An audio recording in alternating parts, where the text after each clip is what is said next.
Are you ready? Let's welcome the praise and music team.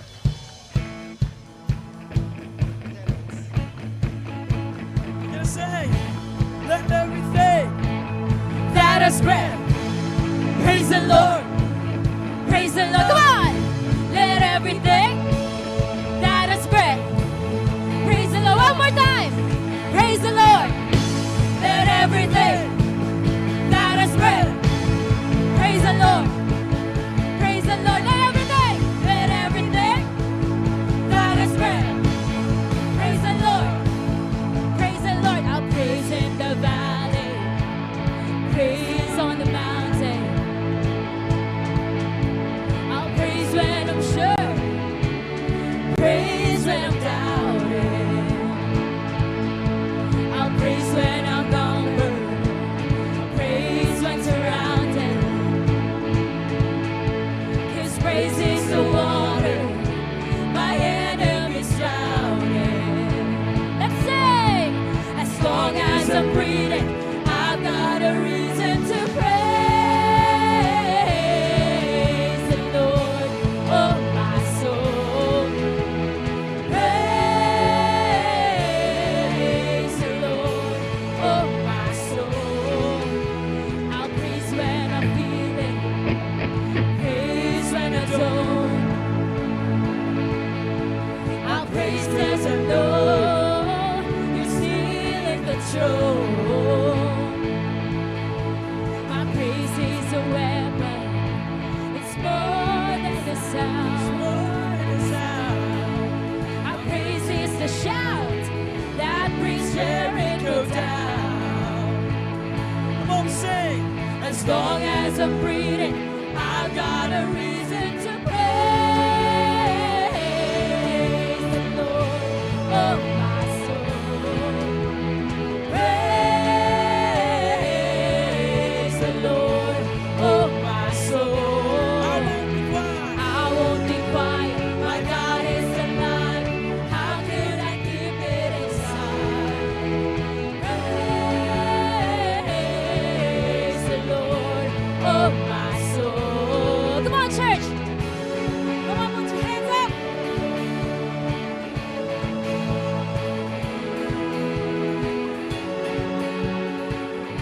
Come on, let's praise our God. Say, I'll praise 'cause you're sovereign. Praise 'cause you reign. Praise 'cause you rose and defeated the grave. I'll praise 'cause you're faithful. Praise 'cause you're true. Praise 'cause there's nobody greater than you. I'll praise 'cause you're sovereign. Praise 'cause you reign. Praise 'cause you rose and defeated the grave. Yes, Lord. Praise 'cause you're true. Praise 'cause there's nobody greater than you. Say, oh, my soul. All together now. Praise the Lord. Oh, my soul. Praise the Lord. Oh, my soul. Praise the Lord, oh my soul. I won't be quiet. I won't be quiet. My God is alive. How could I keep it inside? I won't be quiet. My God is alive. How could I keep it inside? I won't be quiet. My God is alive. How could I keep it inside? Praise the Lord, oh my soul. Hey!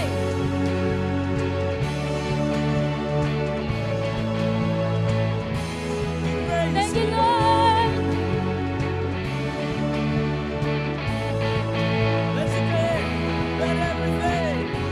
Let everything that is breath praise the Lord. Praise the Lord. Let everything that is breath praise the Lord. Praise the Lord.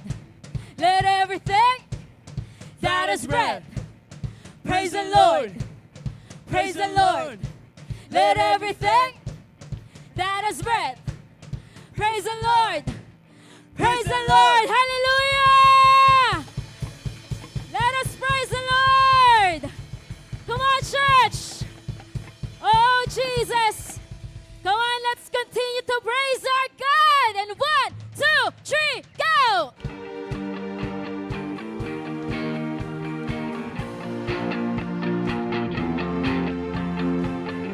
Come on, church. This year, I believe God never failed us. His love never, ever, ever fails us. Amen. Hallelujah. So we will sing to His name.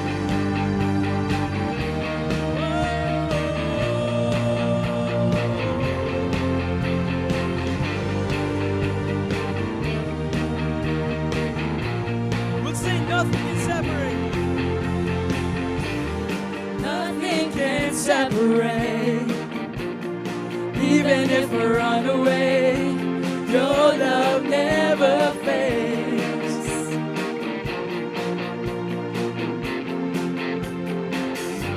I know I still make mistakes, but you have new mercies for me every day. 'Cause your love never fails. Sing it with all of your heart. He stays the same. You stay the same through the ages. Yes, you are. 'Cause your love never changes. There may be pain in the night, but joy comes in the morning. And when the oceans rage, I don't have to be afraid. Because I know that you love me. Your love never fails. Your love never fails.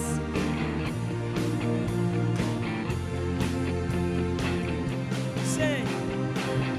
Wind is strong and the water's deep. I'm not alone here in this open seas. 'Cause your love never fails.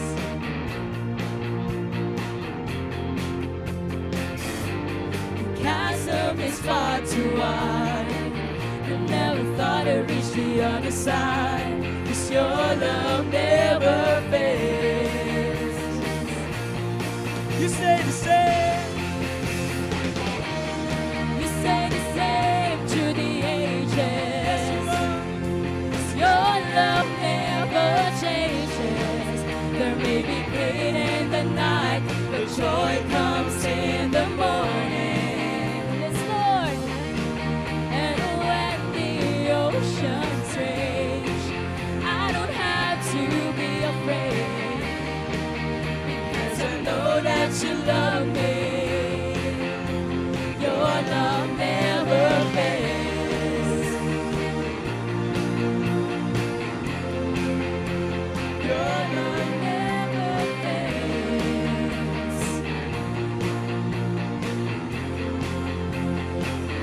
Sing, you make work together for my good.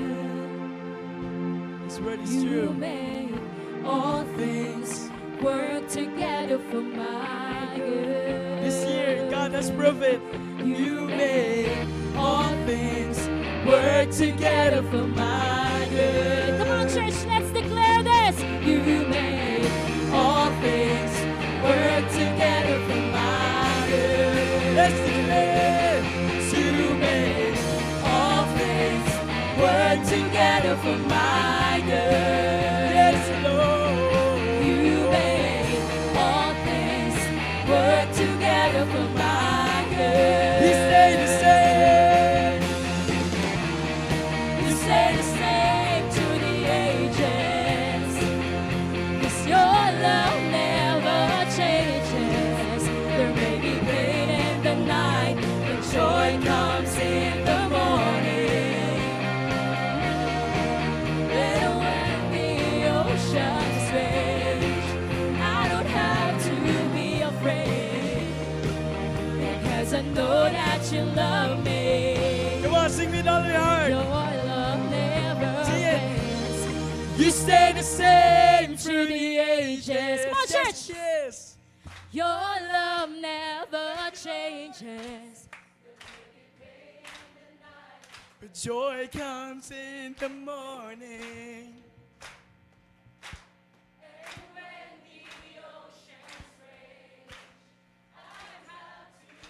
Yes, Lord. Because I know that you love me. And your love never fades.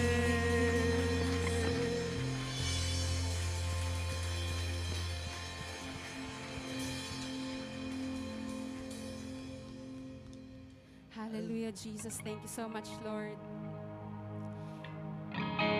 Indeed, Panginoon, your love never fails, Lord God. Lord, we can just believe na nasa huling linggo na kami ng taong ito, Panginoon. And thank you, God, because you have been so good from the beginning of this year until today, Lord. At hanggang matapos ang taong ito, Panginoon, mananatili kang mabuti, Father God. And church, I don't know if you will agree with me, but this year is a very, very tough year. But this year as well, the goodness of the Lord has been very evident. Ang daming mga unexpected na nangyari ngayong taon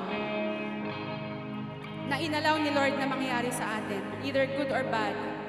But in all those things, God has been very, very good to us. And today, I'd like to give you a minute. Alalahanin natin yung mga ginawa ng Panginoon. From the beginning of this year, nung mga panahong excited na excited tayong salubungin in 2025, hoping for a better year, hanggang ngayon, that we're still excited to welcome the new year. Let's remember all the things that God has done in our lives. Let our worship be founded in remembrance. Dahil kapag hindi na tayo makaalala, hindi na tayo mamamangha sa Panginoon. And today, I'd like you to remember all those things that God has done in your life. Naging mabuti ang Panginoon. Naging mabuti ang Panginoon sa buhay natin. Come on, church, just thank God in all those things that He has done in you.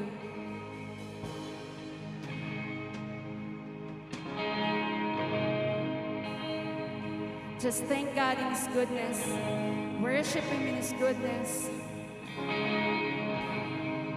Oh God, we want to give you the worship that you deserve this morning.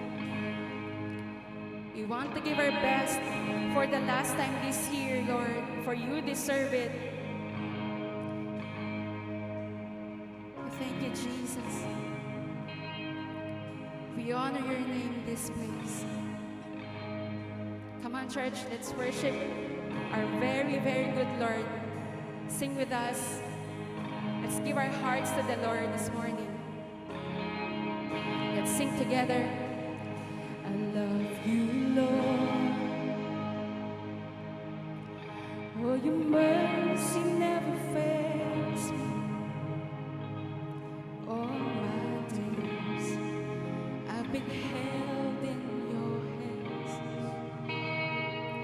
From the moment that I wake up until I lay my head, oh, I will sing of the goodness of God. Come on, church, with all your hearts, you sing.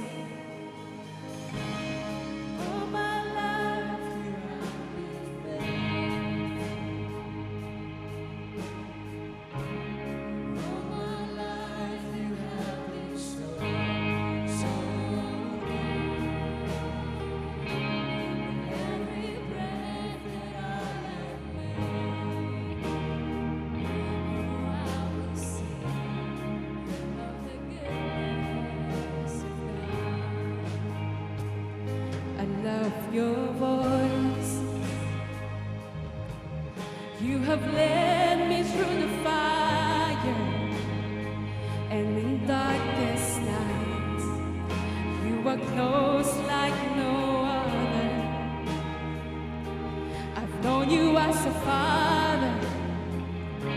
I've known you as a friend, and I have lived in the goodness of God. Thank you, Jesus. And all my life you have been faithful, Jesus. All my life you have been so, so good.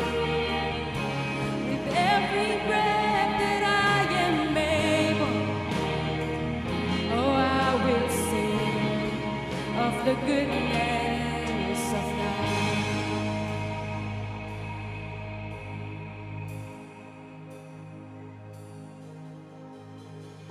Your goodness is running after, it's running after me. You sing. Your goodness is running after, it's running after me. Thank you, God. With my life laid down, I'm surrendered now. I give you everything. Your goodness is running after, it's running after. Your goodness is running after, it's running after me. Thank you, Jesus. Your goodness is running after, it's running after me. With my life laid down, I'm surrendered now. I give you everything. Your goodness is running after, it's running after. Your goodness is running after. Oh, thank you, Jesus.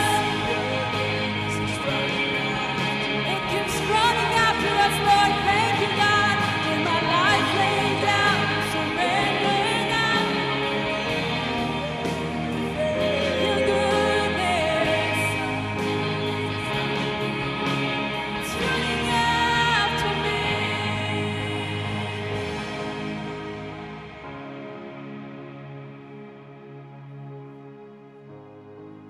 Thank you, God. It keeps running after us, Lord. Thank you, Jesus.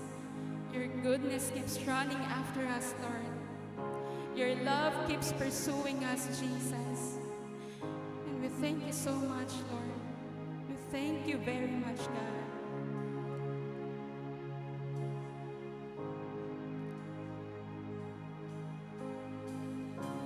Ika'y tapat sa habang buhay. Ika'y mabuti magpakailanman.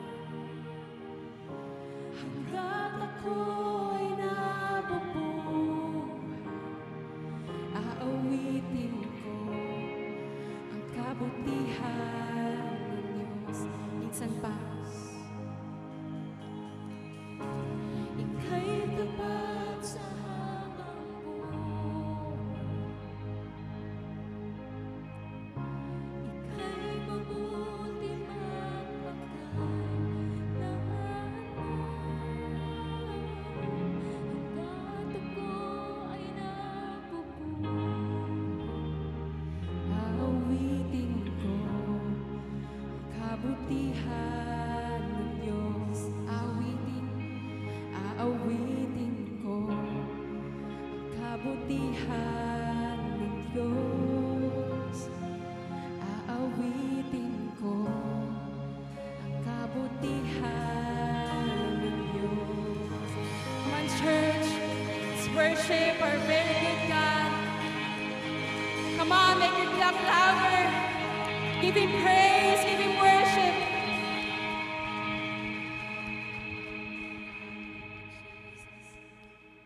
You have been very faithful, Lord.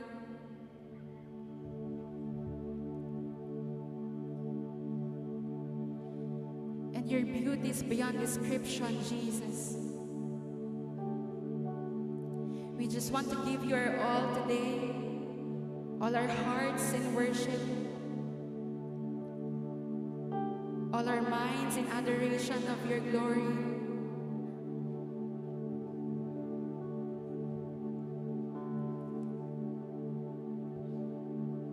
just want to focus in your presence in the midst of us this morning.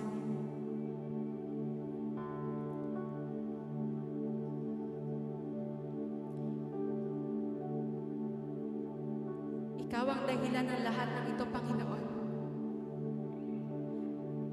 At ikaw pa rin ang magiging dahilan ng lahat sa susunod na taon, Father God. We are hopeful. We are hopeful, Jesus. And church, this morning, let's just worship. Worship the Lord with all your hearts. Give Him praise. Give Him worship. We glorify your name, Jesus. We magnify your presence in this place, Lord.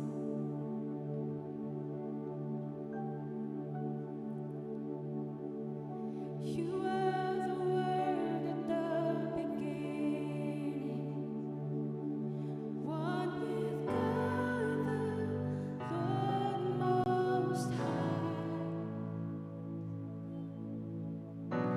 Your hidden glory in creation, now revealed in you are Christ. What a beautiful name it is. Come on, be amazed. Be amazed by Jesus. His beautiful name be worshipped in this place. What a beautiful name it is. Nothing compares to this. What a beautiful name it is. The name of Jesus.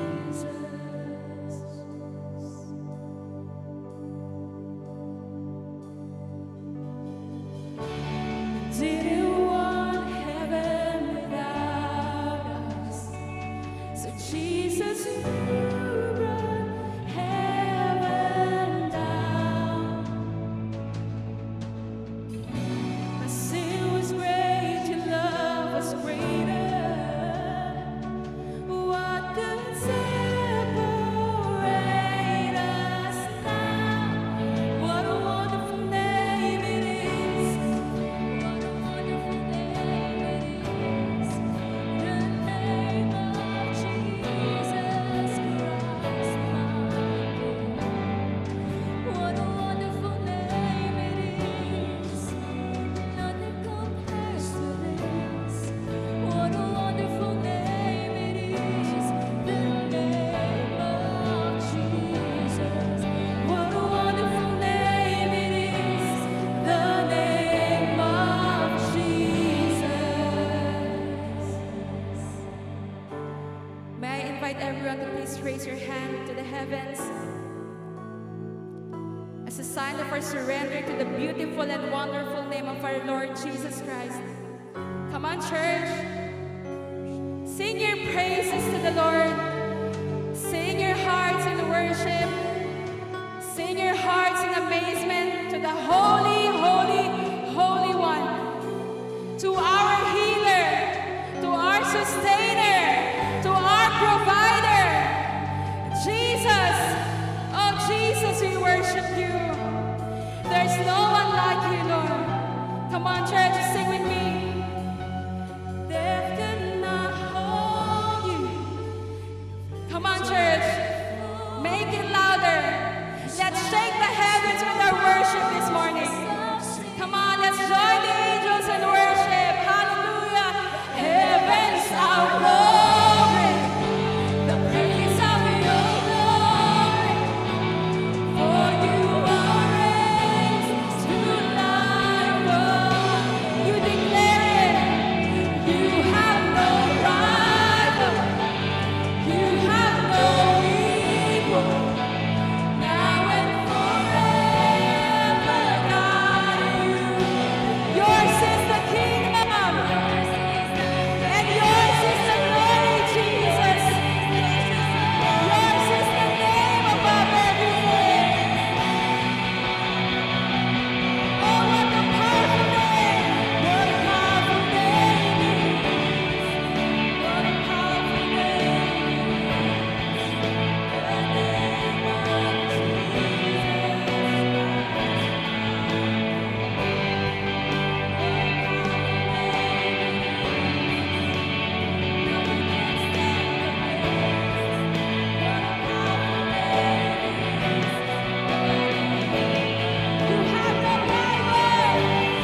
Father, we thank you for everything that you've done for us. Salamat, Panginoon. For the past year, God, you are with us. And we believe this coming 2026, you will never leave us nor forsake us. You will be with us along the way. Hindi mo kami pababayaan, Panginoon. And Lord, we have a lot of things to be grateful today. Yung matapos namin itong buong taon na ito, Panginoon, ay sapat na pagpapala na nanggaling sa iyo. Panginoon, sa susunod na taon, we will never be the same because we will go spiritually. We will be more mature. And Lord, naniniwala kami na itong 2026 will be something that will lead us to our next level. And Lord, Father, still, we will trust you. We will trust you. Pagkakatiwala po namin sa inyo lahat. And we believe that in the name of Jesus, this year, Panginoon, will be a prosperous year for each and every one of us. Come on, church, let us thank God. Let us utter some prayer. Let us thank God for what He has done. Thank God for what He has done this year. Come on, let us thank God. Let us show our gratefulness to God. Come on, let us thank Him for everything that He has done. Come on. Salamat, Panginoon. Salamat, Panginoon, sa pagpapala. Salamat, Panginoon, sa provision. Salamat, Panginoon, sa mga nag-level up this year, Panginoon. Salamat, Panginoon, sa bawat bagay na binigay mo sa amin, sa bawat bagay na ginawa mo sa amin. And Lord, we are excited to listen to your word. We are excited, Panginoon, to be changed today. Salamat, Panginoon. Sa iyo po lahat ng papuri at pagsamba sa matamis na pangalan ni Jesus. Amen at amen. Thank you, worship team. Alright. So, maaari na po tayong makaupo. Yung mga nasa likod po, please, punta na po tayo dito sa mga desired seats natin. I know may mga upuan po tayo na kasama po ang mga kapatid natin sa pananampalataya. Upo na po tayo dyan. Okay? Sa ating pong mga kids, punta na po tayo sa ating Sunday school.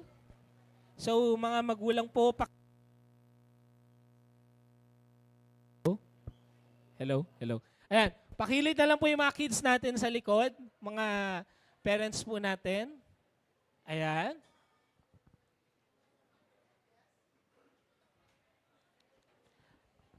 Okay, some few announcements. Unang-una po, mamaya po pala sa ating VIP session, per life group po muna tayo today. Okay? So, yun lamang po. Ayan. Upo na po tayo sa ating mga comfortable seats. And ulitin ko po yung mga babies natin, if ever medyo hindi comfortable po yung mga babies natin, meron po tayong kidzuna para doon po natin sila dalhin, doon po sa may dulo. And yung mga kids naman natin na able naman po at gusto po nating dalhin sa Sunday School, meron naman po dito sa dulo. So hindi ko na po matatagalin. Alam ko, we are excited for this last preaching of the year. So let us call on our pastor, Pastor Adet Kulitoy. Thank you, Kuya Michael. Hello?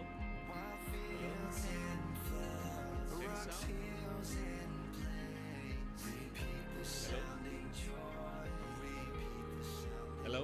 Sound check. Ayan na. Okay, magandang umaga po sa ating lahat. Ready na ba tayo? 3 araw na lang, bagong taon na. And usually, maraming mga tao, kagaya ng matagal ng nakaugalian, ay gumagawa na sila ng tinatawag nating New Year's resolution. naniniwala ko na ang paggawa ng New Year's resolution ay isang uri ng pagpaplano na kung ano ang mga pagbabago na gusto mong gawin para sa darating na bagong taon.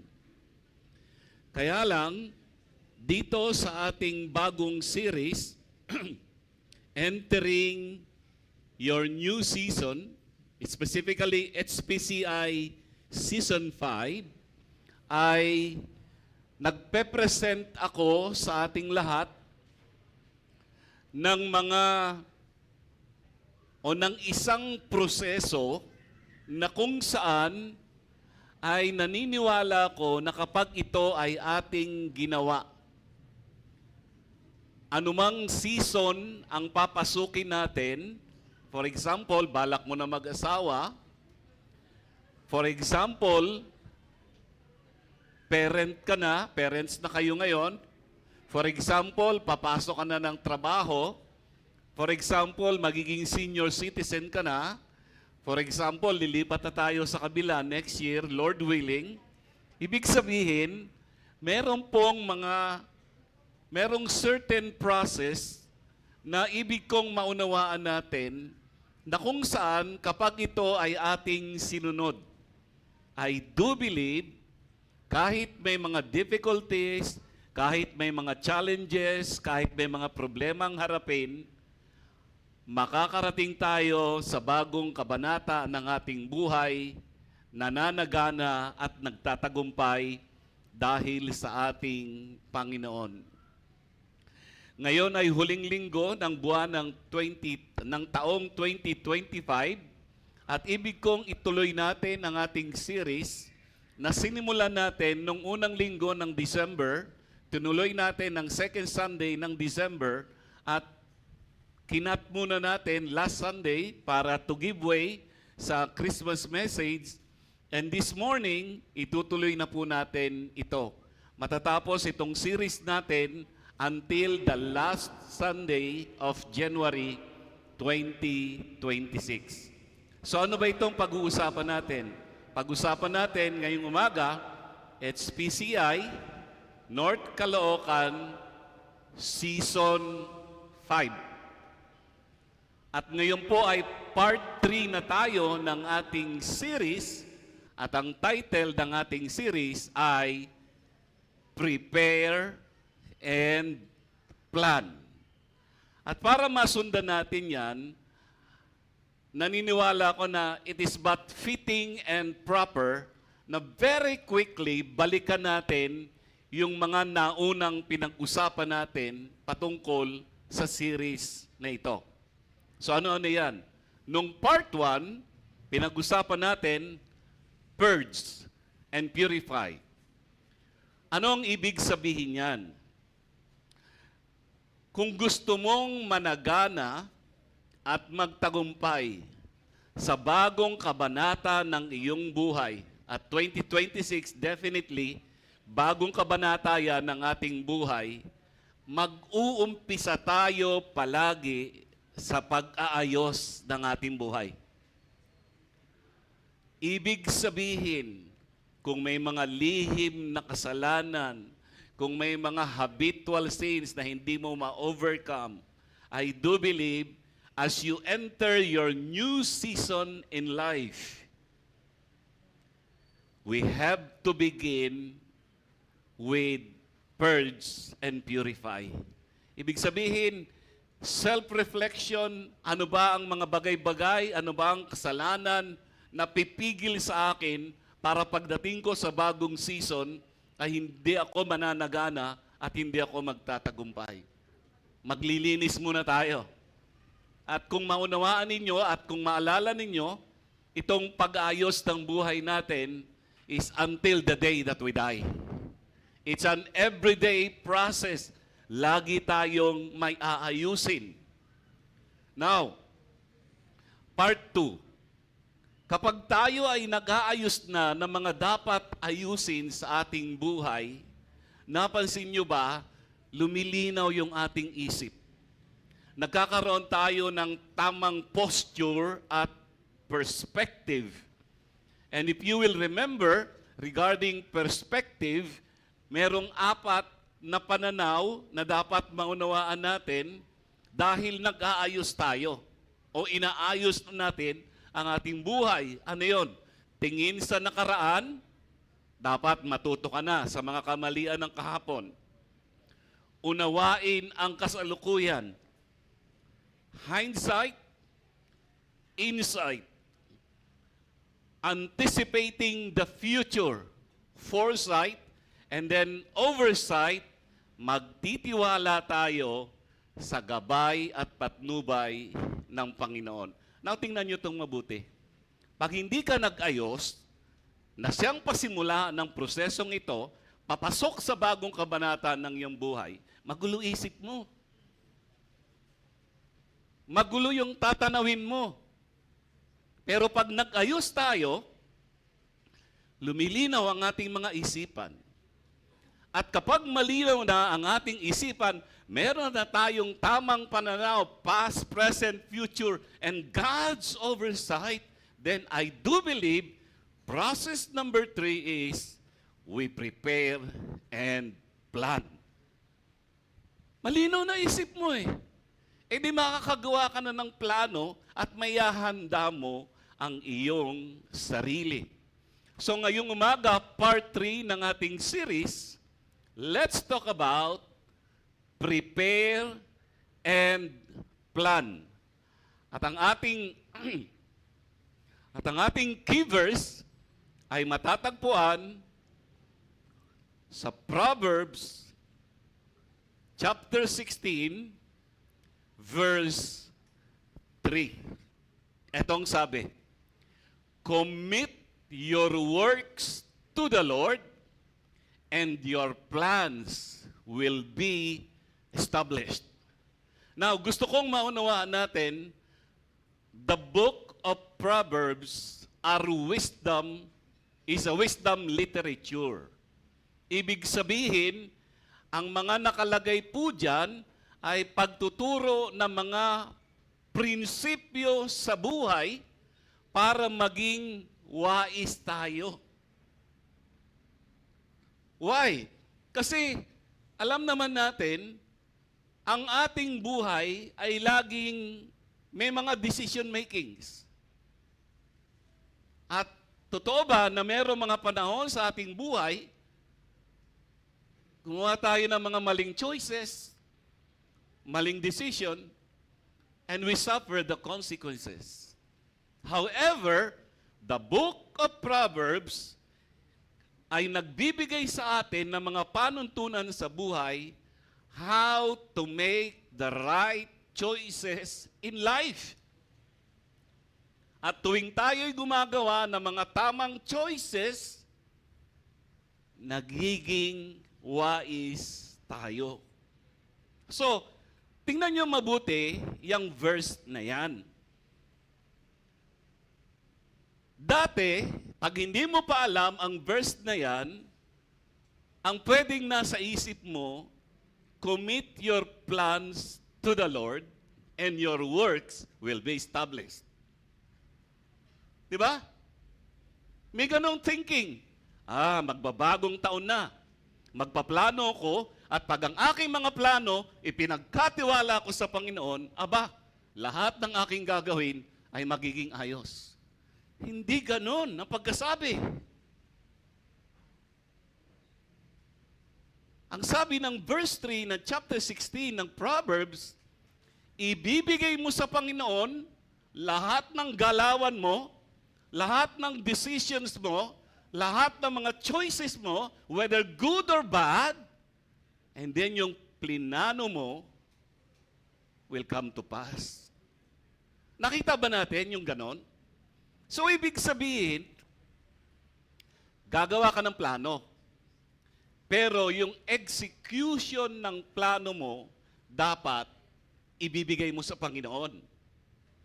Para sa gayon, anuman yung ipaplano natin in entering our new season, specifically year 2026, then by all means, our plans will be established. Bago natin talakayin yan ng lubusan, dulog muna tayo sa Panginoon sa panalangin. Lord, sa aming patuloy na pag-aaral ng seryeng ito, entering our new season. And right now, we are in part 3 of this process. Dalangin ko po, Panginoon, ng iyong salita ay magbigay ng liwanag sa aming mga puso upang sa gayon, sa mga desisyon at mga pagpipilian, mga choices na gagawin namin in entering our new season, ay magiging wais at mga tamang desisyon.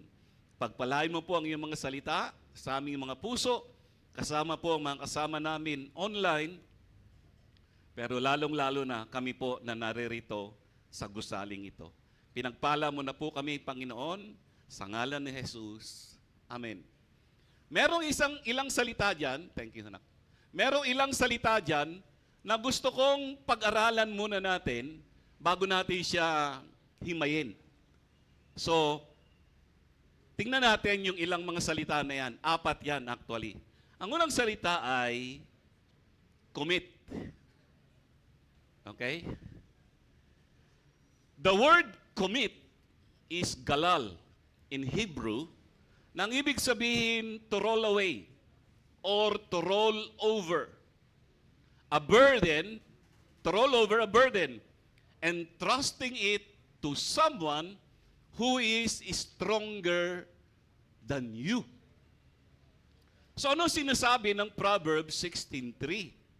Meron tayong ipagkakatiwala, pagulungin sa literal na translation, o kaya ipapasan sa iba. Yun ang ibig sabihin ng commit. Kasi pag ikaw ang nagpasan yan, hindi mo kaya. Example, 14 million ang kailangan natin sa building. Kaya ko bang pasanin yan mag-isa? I don't think so.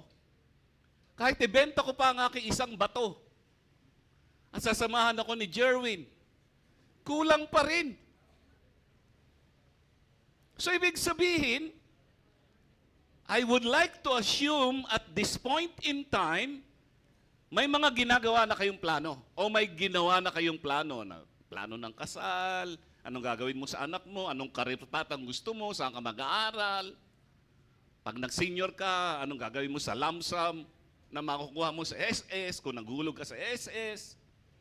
So, may mga plano ka. And definitely, yung mga plano na yan, habay. Hindi mo kaya. Kung ikaw lang, ibig sabihin, mahihirapan ka. And again, using the illustration of the church construction, kung ako lang, kung tayo lang din lahat, mabigat yan. Pero bibigay natin sa Panginoon. Iko-commit natin. Itong salitang commit ay ginagamit metaphorically sa isang paglalarawan kasi nung panahon po ng Biblia, ang pangunahing means of transportation, camel. At ang camel po ay isang beast of burden na noong panahon nila, pag may dala kayong mga bagabagahe, hindi mo papasanin yung mabigat mong bagahe. Ang gagawin po nila noon, paluluhurin yung camel, tapos yung mabibigat nilang bagahe, ipapapasan sa kamelyo. Why? Kasi the camel is more stronger than a human being. Pero dito, iba. Yung mga bagahe natin, yung mga plano natin, bibigay natin sa Panginoon. So, ibig sabihin, kasama ng ating preparation and planning for the next year and whatever season you are entering in is roll it over. Ibigay mo sa Panginoon yan. Ibig sabihin, ang assumption, you already made a plan. Commit. Hindi umit. Alam niyo yung umit? Ninakaw, sinarili mo, akin lang to. No. Commit. Ibigay mo. The second word na gusto kong tingnan is the word works. Bago yan, mababasa natin sa Biblia, balik mo muna isa. Si Lord ay burden bearer. That is very clear in Psalm 68 verse 19. Blessed be the Lord who weekly bears our burden. Amen. Blessed be the Lord who monthly bears our burden. No, not monthly, not weekly. Daily. Ibig sabihin, araw-araw may pinapasan ka. Ano yung pasan mo? Eh di mga plano mo, the bigger the better. Dahil mas malaking plano, obviously hindi mo kaya, kanino mo ipapasa ngayon? Hindi sa DPWH. Hindi rin sa mga kontraktor. Kay Lord. So the word na gusto kong, second word na gusto kong tingnan natin ay ang salitang works. From the Hebrew word, maasay. Ako'y umaasay kay Lord. Kaya ipapasay ko sa Kanya.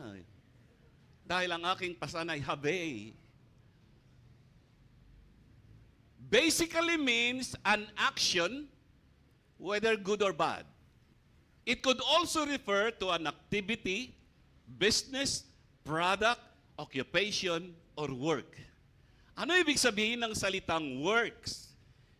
Ibibigay natin kay Lord ang lahat ng mabibigat at ambisyosong plano natin for next year and for our next season. Ibig sabihin nito, lahat ng detalye ng plano na yon, pagkakatiwala natin sa Kanya.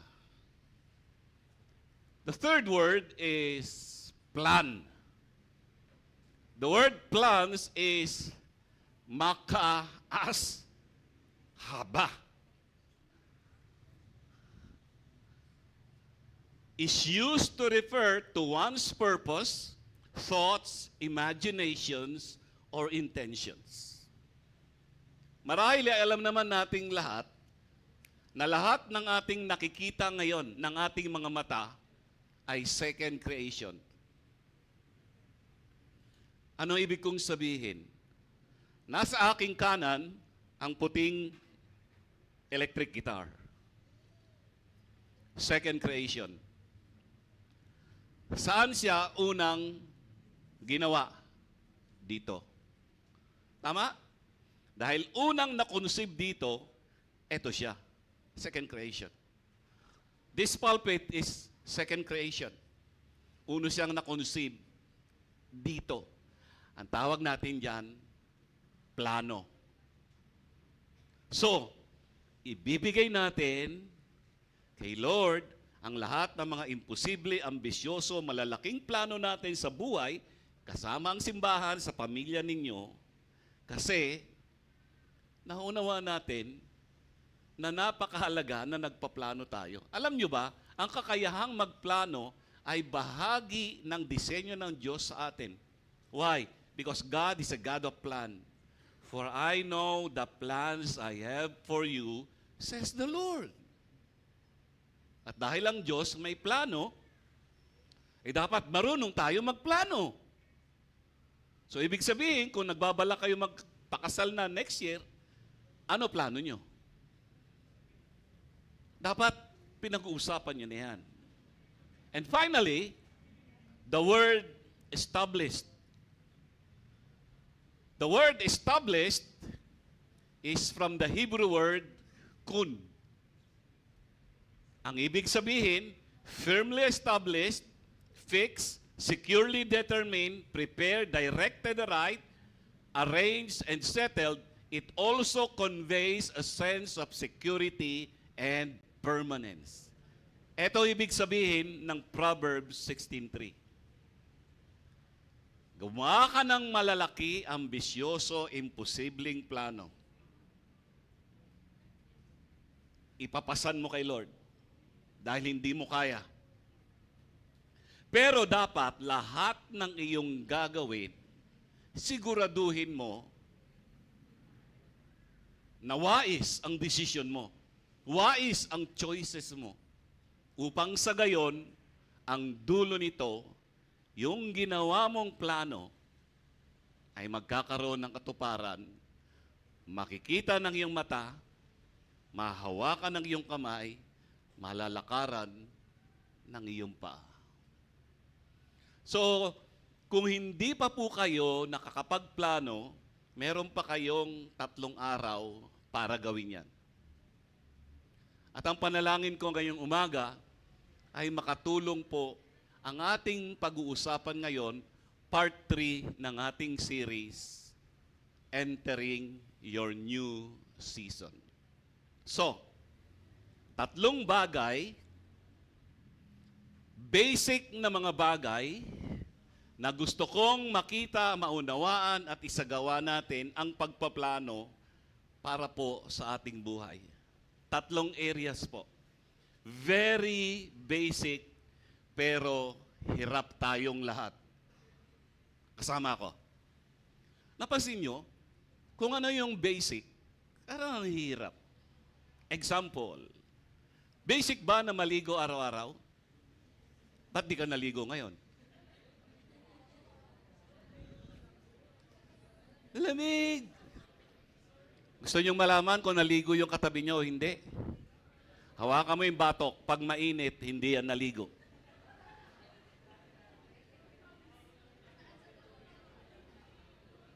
Magsipilyo, basic. Pero bakit? Hirap na hirap ang mga bata pag tinuturuan na natin. So, itong 3 areas na to ay mga basic sa buhay natin na dapat pinaplano natin ng maayos upang sa gayon managana at magtagumpay tayo sa bagong season ng ating buhay. Area number 1, devotional life.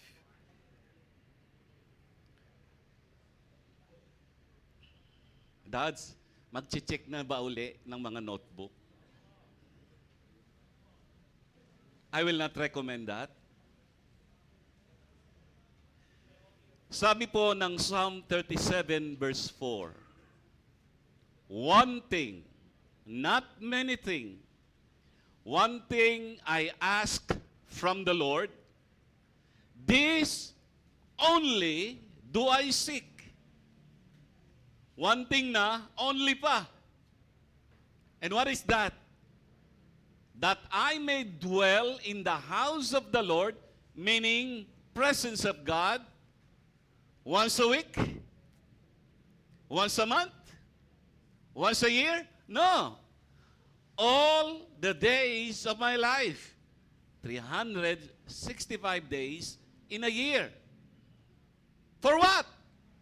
To gaze on the beauty of the Lord. At sinabi ko na ito last time. Ang hinahanap natin ay ang kagandahan ng mukha ng Panginoon. Hindi ang kamay ng Panginoon. At dahil uunahin natin ang mukha ng Panginoon, nagiging kamukha tayo ng Panginoon. Pero may mga tao ang laging inuuna ay ano? Kamay ng Panginoon. Kaya mga mukhang kamay. Dapat mukhang mukha. Hindi mukhang kamay. And to seek Him in His temple. Gusto kong elaborate natin, expand natin yung verse na yan. Ano ibig sabihin? There are 4 defining marks of intimacy with God. By the way, this is not mine original. Itong section na to, I borrowed it from Dr. Edmund Chan. So what are these 4 defining marks of intimacy with God? When we say intimacy with God, naiintindihan natin na ang pinakamahalagang relasyon natin sa buhay ay unang-una kay Lord. Siya ang una sa lahat.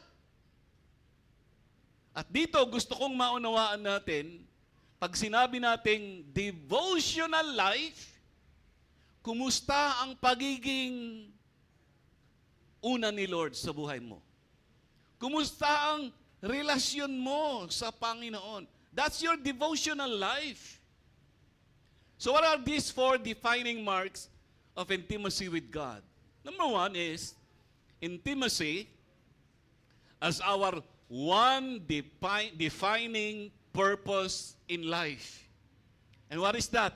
Sabi ng ating verse, one thing I ask from the Lord. Kung meron kang hihilingin na isang bagay sa Panginoon, ano yon? Lord, magandang trabaho. That's a good request. Lord, asawa. That's a good request. Lord, business. Maayos na pamilya, sariling sasakyan, house and lot. Those are good requests. Pero pwede kayang unang request natin ay, Lord, isa lang hinihingi ko. At ito yung makilala ka, mapalapit sa iyo, lumalim ang aking kaugnayan sa iyo. Sabi ni St. Augustine, ang ating mga puso ay laging pagod. At ito'y makakasumpong lamang ng pahinga sa presensya ng Diyos. Our hearts are restless, and we will only find rest in God's presence. So this is one defining purpose, intimacy with God. Kami po ni Mami Jess, 39 years na kaming mag-asawa.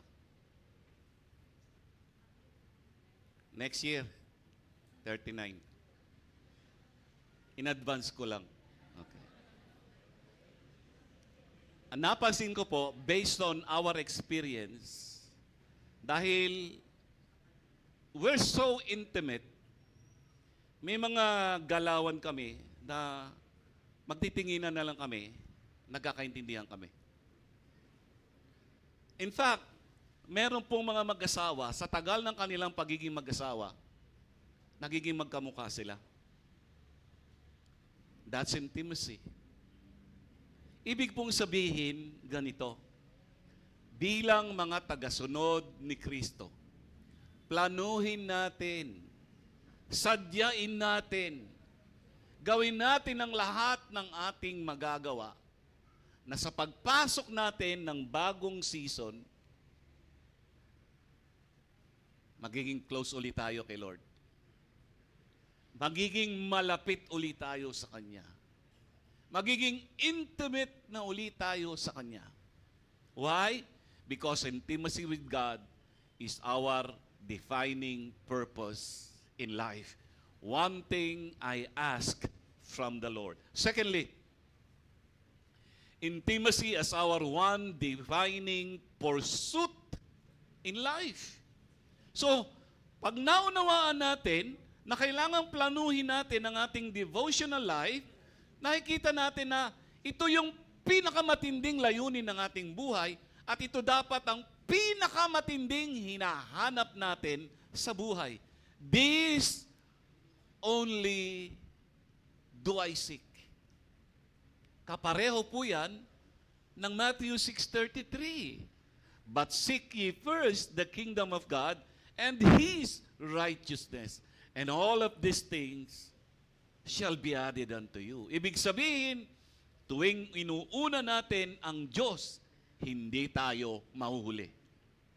Pero pag inunahan natin ang Diyos, ibang usapan yon. Unahin, wag unahan si Lord. Number 3. Bago yon. Who we are, Who we are determines what we see. What we see, next. What we see determines what we pursue. And what we pursue, you become. Parang ganito. Kahabol mo sa mga K-pop. Gusto mo na isuot ng K-pop. Papasin nyo, kung sino yung mga pinupurso nyo, uy, yung nga damitan niya, yung ayos ng mukha and everything. Ganun talaga. Pag sino ang hinahabol mo, pinupurso mo, malamang magiging kamukha mo. Gusto ko nang habulin si wag na lang. Anyways, number 3. Intimacy as our one defining preoccupation in life. Ano ibig sabihin ng preoccupation? Because you understand your defining purpose, you understand your defining pursuit, edi siyempre siya na lang lagi ang laman ng isip mo. Preoccupation. That I may dwell in the house of the Lord all the days of my life. And finally, number 4, intimacy as our one defining passion in life. For purpose, pursuit, preoccupation, passion. Ibig sabihin, itong 4 na letter P, kapag pinaghahandaan at pinaplano natin na mapaunlad at lumago tayo sa ating devotional life, these 4 P's. Hindi yung 4 P's ng gobyerno. Itong 4 P's na to ay magaganap sa ating buhay. Purpose, pursuit, preoccupation, passion. 3 questions. 3 tanong ang gusto kong i-suggest regarding planning, improving your devotional life. So, question number 1 is about the problem of consistency. At mamaya po, dahil ang notes natin nandyan naman sa ating page, pwede na kayong magplano, idagdag nyo to sa plano, devotional life. So, ang unang question, how consistent am I in daily spending time in God's Word and prayer? May challenge akong binigay sa inyo, naalala nyo? Na pwede kaya, pagdating ng January 1, lahat tayo, kung gusto nyong sumali sa challenge na yon, mag-start tayo ng Bible reading and prayer from Genesis 1 to Revelation 22. Ang makakompleto, mag-request ka sa akin ng pinakamahal na Bible, ibibigay ko sa iyo. Halimbawa, Chuck Swindoll Study Bible, 3.5. MacArthur Study Bible, 4.5. Basta ako magre-recommend, pili ka lang. Kasi baka makuha mo ay Kibuloy's Study Bible. Ay, mahirap yon. Pero mukhang wala naman ganon. Anyways, so, kumusta ang ating consistency? Dati may mga nakikita akong post 112 over 365. Wala na ako nakikita. Parang 4 over 365. Birthday mo, anniversary, Christmas, New Year. Pwede ibalik. Alam niyo ba na ang devotion hindi magaan? Ha? I want you to understand this. Basic yan, pero hindi magaan. Ibigay mo kay Lord. Para yung pagiging consistent, magawa natin. Question number 2.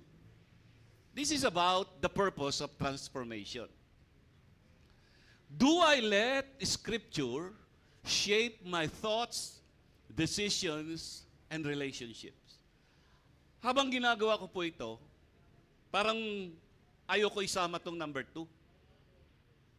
If you will remember, naging honest naman ako at transparent sa inyo na ako talaga ay hirap na hirap pag nasa Manibela ako at nagdadrive.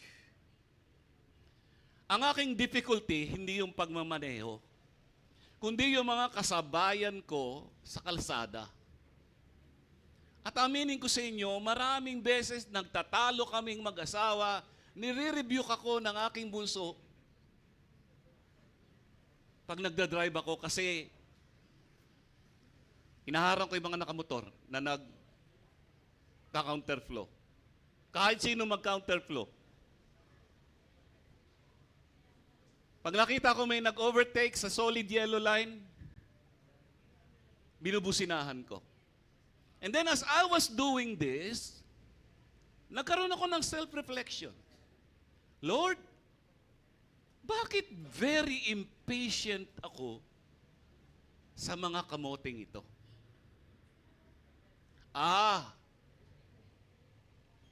Inconsistent pala ako sa aking devotional life. Pastor na ako. Nahirapan ako. Siguro sa inyo, madali lang. 365 over 365, di ba Alex? Kaya nyo eh. Pero ako, pastor, nahirapan ako. And dahil kaya dito na I am inconsistent, that the fruit of the Holy Spirit, which is love is patient, love is kind, hindi na di-develop sa akin. That's why konting irritation, iniisip ko, sana ang dala ko hindi na lang SUV, kundi bulldozer. In my mind, thirdly, parang gusto ko silang patayin talaga, sagasaan, para mabawasan yung kamote. I know it's wrong.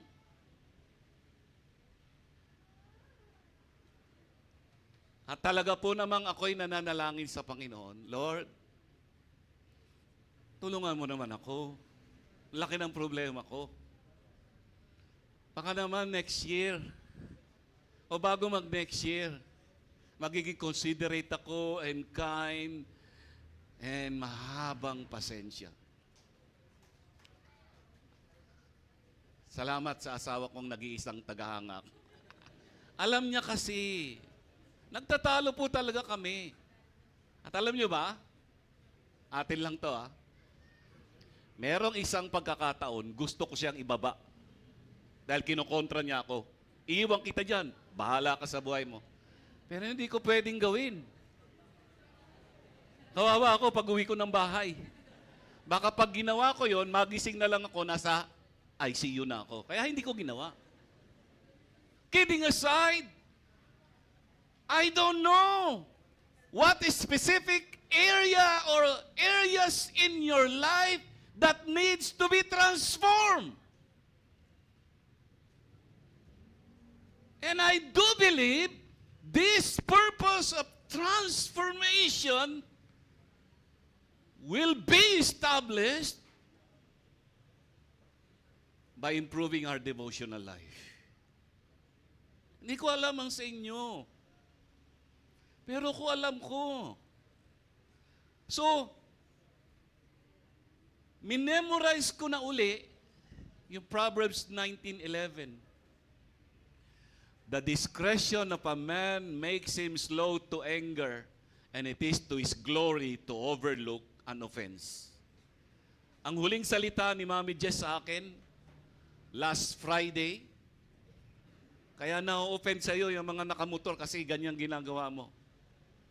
Sinasalubong ko talaga sila, lalo na pag traffic. Baka nga nagkasalubong na tayo minsan at na-dirty finger nyo ako. Hindi gitna. Sabi, oh, si pastor! Oh.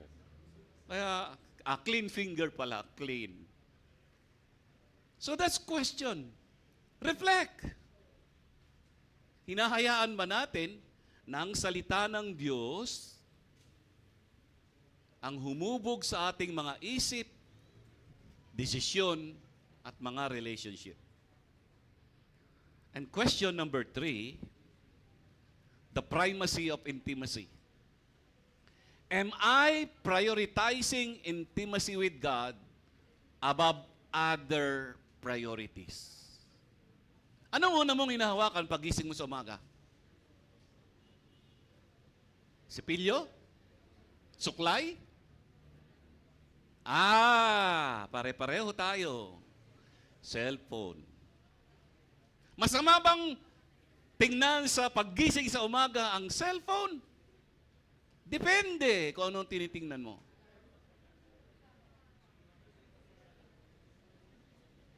Ano ang una mong tinitingnan? Anong una mong pinupuntahan? Pagising mo ng umaga, bago ka matulog sa gabi. Kung maalala ninyo, merong panahon noon, pag nag-e-encounter tayo, meron tayong ginawang challenge. Ewan ko kung maalala nyo pa. No Bible, no breakfast. Okay? At sa gabi, no Bible, no bedtime. Ibig sabihin, pag walang devotion sa umaga, hindi ka muna kakain. Bago ka matulog, hindi ka matutulog pag walang devotion. At yung challenge na yun ay galing sa Joshua 1:8. And you shall meditate on it day and night. Kaya lang parang nabaliktad na ngayon. Breakfast first, no Bible. Tulog muna, amen bukas. Pwede kayang isama natin sa ating pagpaplano, mag-aayos tayo ng devotional life. At kapag inayos natin yan, ginawa natin ng tama, yung mga plano natin, pagtitibayin ng ating Panginoon. Kumusta na kayo ni Lord? Closed pa ba kayo o closed na? Malapit pa ba kayo o malapit ka ng lumayo kay Lord? Seriously speaking, let us include in our preparation and planning our devotional life. Hanggang sa dumating ang devotion natin, hindi na duty, hindi na disiplina, but delight. From duty to discipline to delight. Dads, checkin ba uli mga notebook? Kung gusto nyo, checkin natin. Di mag-check ulit tayo. Kaya lang, that will be out of duty. Sana makalampas tayo doon, maging delight siya. Number 2, domestic life. Ano ibig sabihin ng domestic life? Pamilya. Ako naisip ko lang, ang pinag-ugatan ng mga problema mo sa iyong pamilya ay nagmumula sa hindi maayos na devotional life. Hindi mawawalan ng problema ang lahat ng pamilya. Pero pag maayos ang ating devotional life, we make the right, wise choices and decisions. So dito po sa domestic life, dalawang klase ng pamilya ang titingnan natin. Ang una, biological family. So, nakikisaya tayo, nakikigalak tayo sa mga bagong magulang, gaya ni James at Regine, ni Eric at ni Derilyn, ni Paul at ni Gisha, na Kuya Ogie at ni Ate Mira, at ang iba pa sa inyo. We rejoice with you. Biological family. Sabi ng Acts 16:31 and 32. They replied. Sino yung they? Paul and Silas. Nakakulong sila. God made a miracle. They were set free. Natakot yung Philippian jailer and asked a question, what shall I do to be saved? At itong sagot nila. They replied, believe on the Lord Jesus Christ and you will be saved. Along with everyone, without any exception. Maliligtas ka, sir, at kasama ang lahat ng miyembro ng inyong pamilya. 32. And they shared, next, the word of the Lord with him and with all who lived in his household. At pag tinuloy niyo pa ang pagbabasa, ang buong sambahayan ng Philippian jailer ay sumampalataya kay Jesus. Nung nagsimula ang ating church, nagsimula tayo sa mga estudyante. At kapag ang estudyante o mga anak ang unang nakakilala sa Panginoon sa isang pamilya, that would be very difficult. That would be heavy. What will you do? Dahil mahirap, ibigay kay Lord. Tama? Mahirap baguhin tatay mo, nanay mo, mga kapatid mo, mabigat yun. Ibigay kay Lord. So biological family, domestic life. Pag ang nanay naman ang nauna, medyo mataas ang porsyento na madala ang buong pamilya. Pero pag tatay, ayon sa survey, 90% ang probability the whole family will be saved. Just like this. Tatay ito. So ano ibig kong sabihin? Reflection question. Do I consistently show love and grace and integrity to my family members in a way that points them to Jesus? So tanungin natin ang ating mga sarili. Sa pagpaplano natin, hindi lang sa ating devotional life, but this time, sama na yung ating pamilya. At ito ang ating self-examination question. Maganda ba ang pagpapakita ko ng halimbawa sa aking pamilya? Nakikita ba nila si Jesus sa akin? O mabait lang ako pag nasa church, pero pag nasa bahay, baliktad. Sinasaluduhan ko at ina-appreciate ko ang ilan sa atin, dati kayo lang ang nandito bilang mga anak, pero ngayon kasama nyo na ang inyong mga kapatid at ang ilan sa inyo, kasama nyo na ang inyong mga magulang. So, isama natin sa plano, hindi lang yung devotional life mo.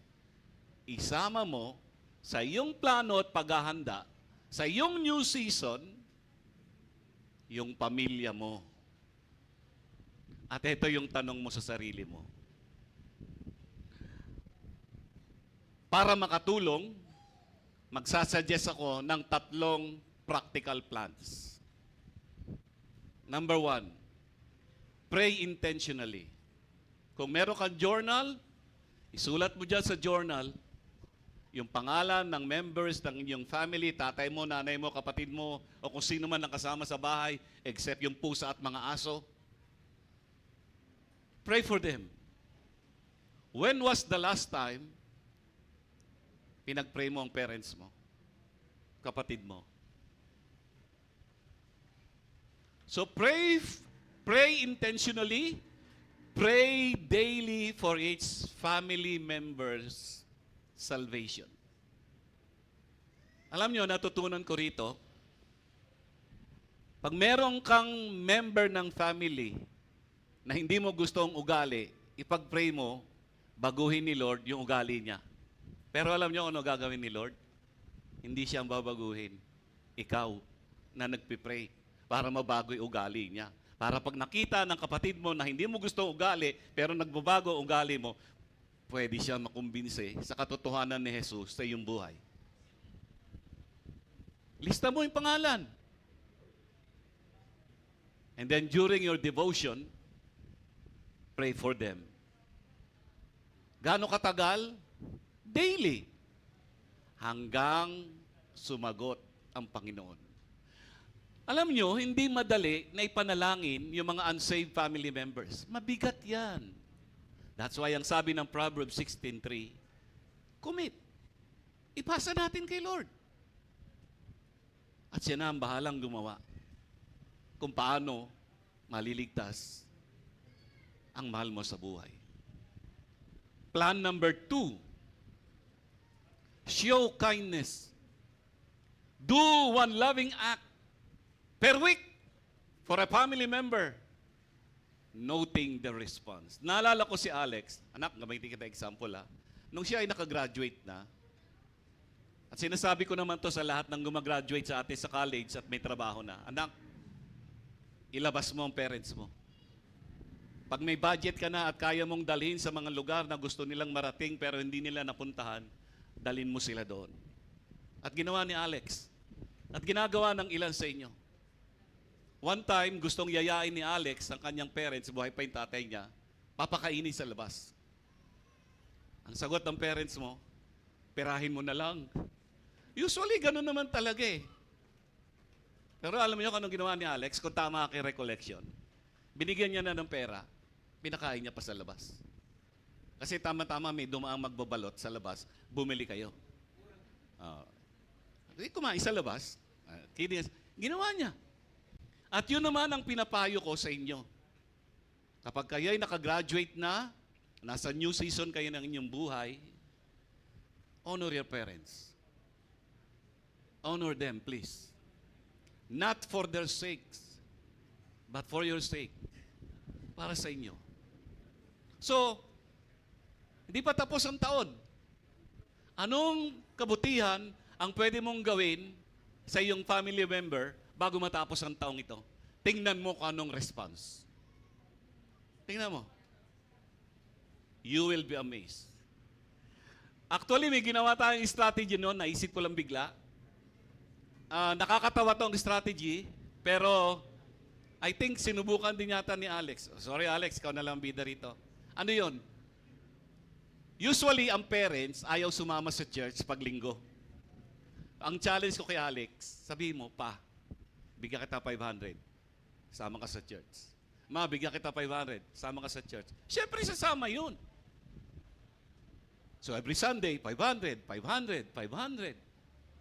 Tapos, huwag ka muna magbigay. Siyempre, magtatanong yun. Lex, di ba tayo pupunta sa church? It's another way of saying, wala 500. Hanggang dumating ang panahon, kahit hindi na magbigay si Alex, sasama na sila. Kasi, isi-save na sila ng Panginoon. Principle in the Bible, kung nasaan ang pera mo, nandun ang puso mo. The more you spend on your family members, the more your heart goes to your family members. Pero pag hindi ka nagbibigay sa miyembro ng inyong pamilya, ikaw kasi ay kalamay, inuyat, ano pa ba? Tikoy, at kung ano-ano pa, malayo talaga ang puso mo. Iiwan ko na sa inyo ang pagpapasya kung anong act of kindness ang gagawin ninyo. Take note. Tingnan nyo yung response nila. Ba't ngayon lang? Di ba? Wow, anak, thank you. Question, or plan number 3. Share naturally. Ano ibig sabihin? Hindi mo kailangang ipagduldulan ng Biblia sa kanila.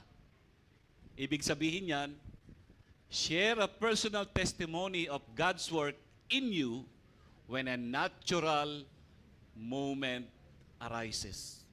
Halimbawa, Pa, Ma, natanggap na ako sa MaxiCare. Wow, salamat anak, may trabaho ka na.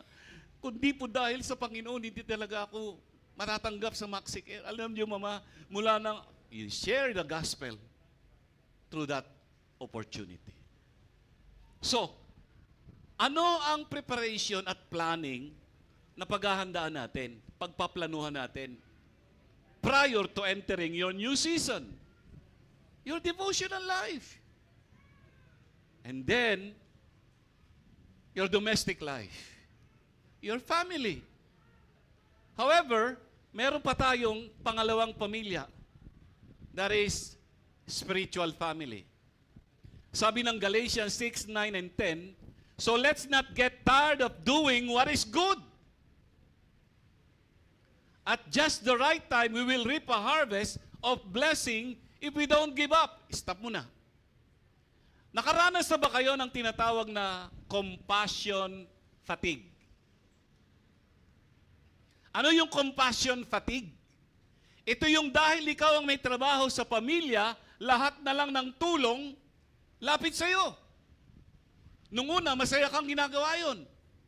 Pero later on, parang napagod ka na. Kasi parang asa na lang sa'yo.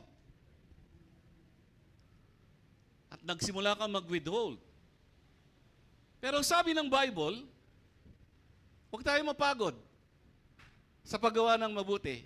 Ibig sabihin, nakakapagod ang paggawa ng mabuti. Tama ba?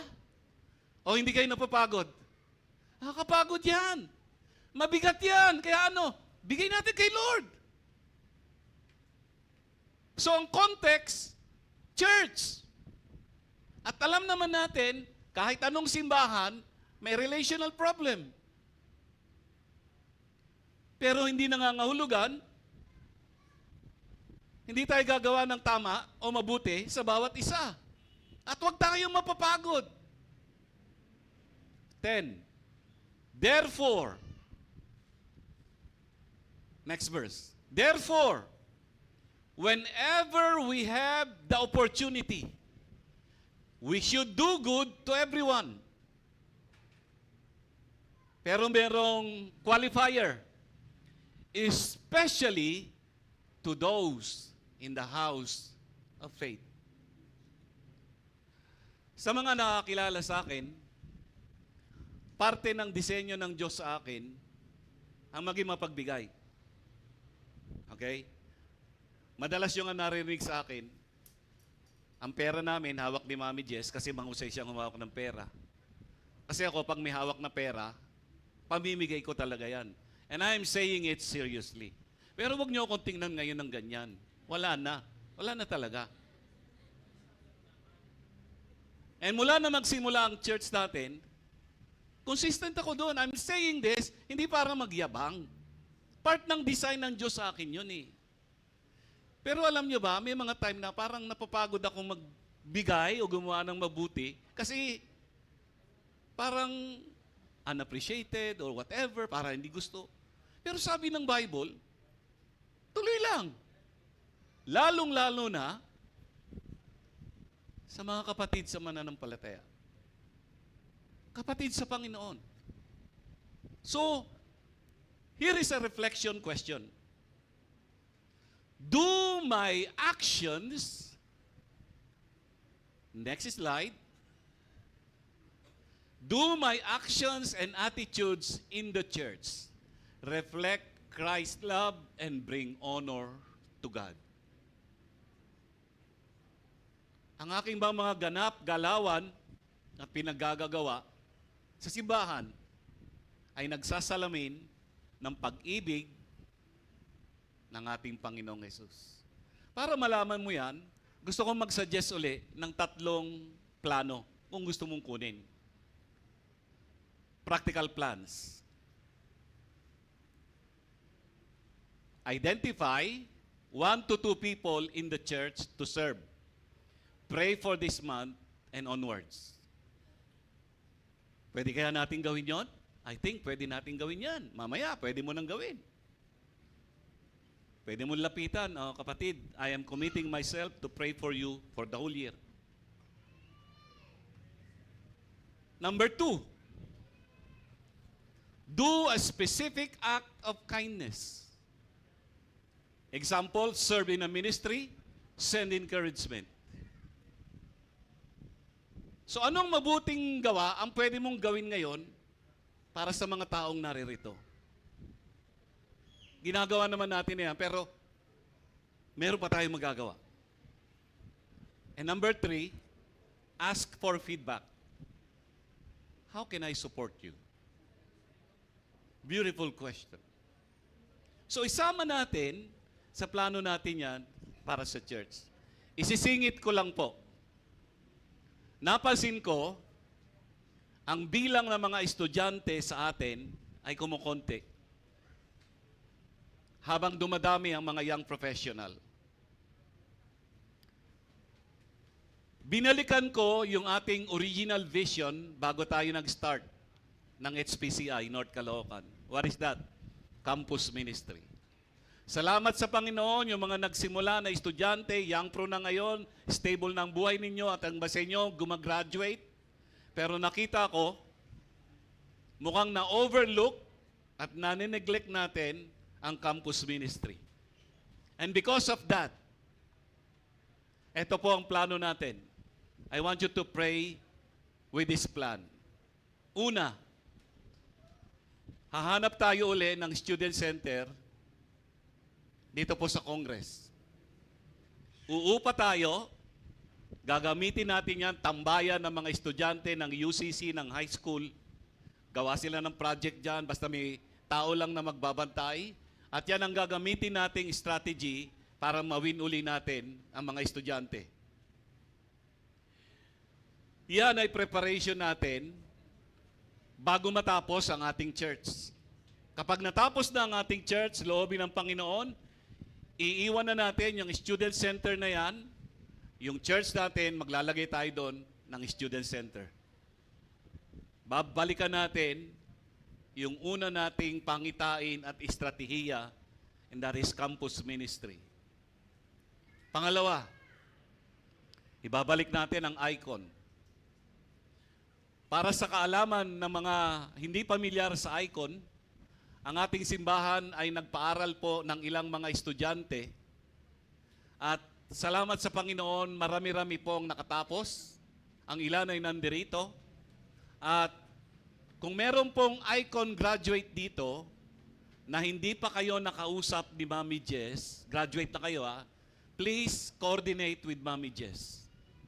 And then, pagpipray po natin, kung sino po uli ang pwedeng tulungan ng church para sa kanila pong pag-aaral.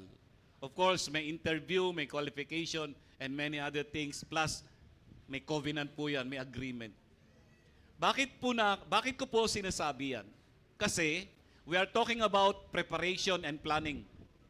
Isasama po natin sa ating domestic life, specifically church, yung plano natin at paghahanda, specifically campus ministry. And please do include this in your prayers. Finally,